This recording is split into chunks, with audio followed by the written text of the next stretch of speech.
Assalamualaikum teman-teman. Apa kabar? Semoga kita semua selalu dalam lindungan Allah Subhanahu wa Ta'ala.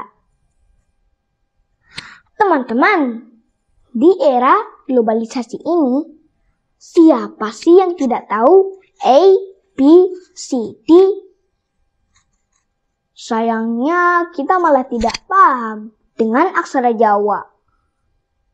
Padahal hana caraka data sawala pada jayanya maka papanga. Aksara Jawa warisan budaya diulang utama, ayo podo lestarekno. Jadi jangan karena kita mengikuti perkembangan zaman lantas lupa dengan budaya kita sendiri. Oke teman-teman, bicara tentang aksara Jawa, teman-teman sudah tahu belum asal-usul aksara Jawa? Nah, buat yang belum tahu nih, kali ini saya Muhammad Haslam Idris dari SD Al-Irsyad Al-Islamiyah 01 Purwokerto akan menceritakan sebuah legenda dari Jawa Tengah yang erat kaitannya dengan asal-usul aksara Jawa, yaitu legenda Aji Saka. Teman-teman, dengarkan cerita Haslam ya. Dahulu kala di sebuah kerajaan Medang Kambulan bertahtalah seorang raja yang bernama Prabu Dewata Cengkar. Sang raja memiliki kebiasaan yang membuat rakyatnya ketakutan. Jane apa ya kebiasaane Prabu Dewata Cengkar? Deneng rakyate pada wedi. Ternyata Prabu Dewata Cengkar gemar memakan daging manusia.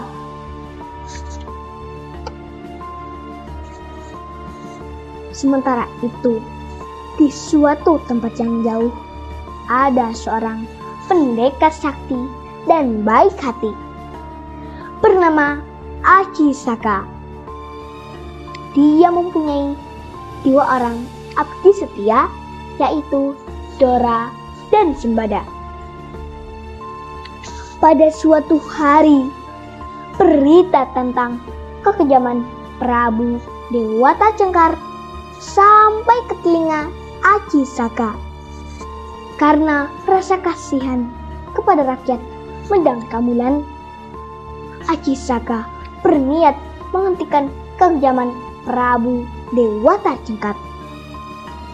Aji Saka mengajak Dora ikut bersamanya, sedangkan Sembada ditugaskan untuk menjaga keris sakti miliknya. Jangan biarkan siapapun mengambilnya kecuali aku, pesan Aji Saka kepada Sembada.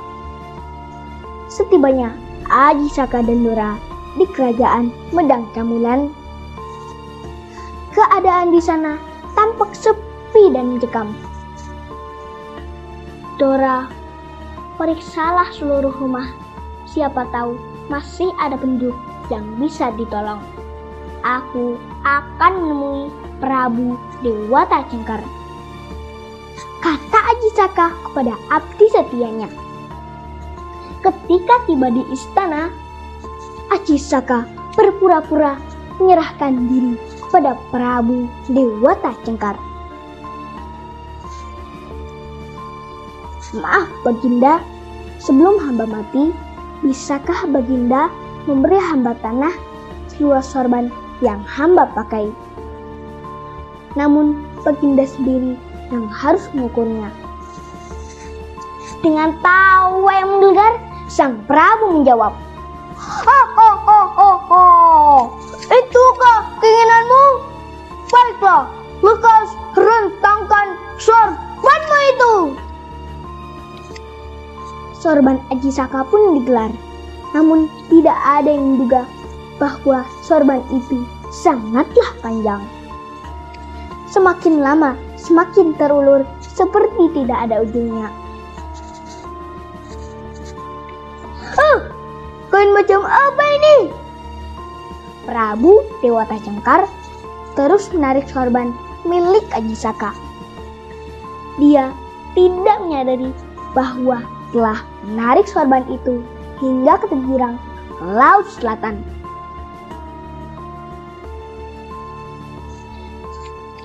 Dan dengan kesaktiannya, Aji Saka menyentakkan ujung sorban yang ia pegang, sehingga Prabu Dewata Cengkar terpental ke laut. Seketika itu, tubuhnya berubah menjadi buaya putih. Karena engkau gemar memakan manusia, lebih baik menjadi buaya dan tinggal di laut, ucap Aji Saka. Setelah kekalahan Prabu Dewata Cengkar, rakyat Pedang Kamulan menobatkan Aji Saka menjadi raja. Aji Saka pun menjadi pemimpin yang arif dan bijaksana. Pada suatu hari, Aji Saka teringat akan salah satu abdi setianya. Dora, jemputlah Sembada dan katakan padanya untuk membawa serta keris yang kutitipkan. Dora segera menjemput Sembada. Ketika mereka bertemu, keduanya berbincang-bincang untuk melepas rindu.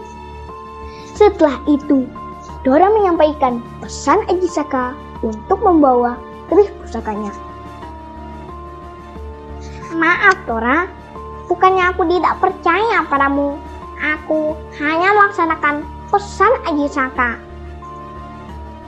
Kedua abdi tersebut beradu mulut, bersikukuh kepada amanat yang mereka emban. Sampai akhirnya terjadilah pertumpahan darah. Di istana, Aji Saka yang sedang menunggu kedatangan abdi setianya diliputi rasa khawatir. Ia mempunyai firasat buruk hingga memutuskan untuk menyusul mereka dan mencari tahu apa yang terjadi. Setibanya di sana, Aji Saka terkejut mendapati keduanya telah tewas. Ia bersimpuh di antara jasad Dora dan Sembada. Hana caraka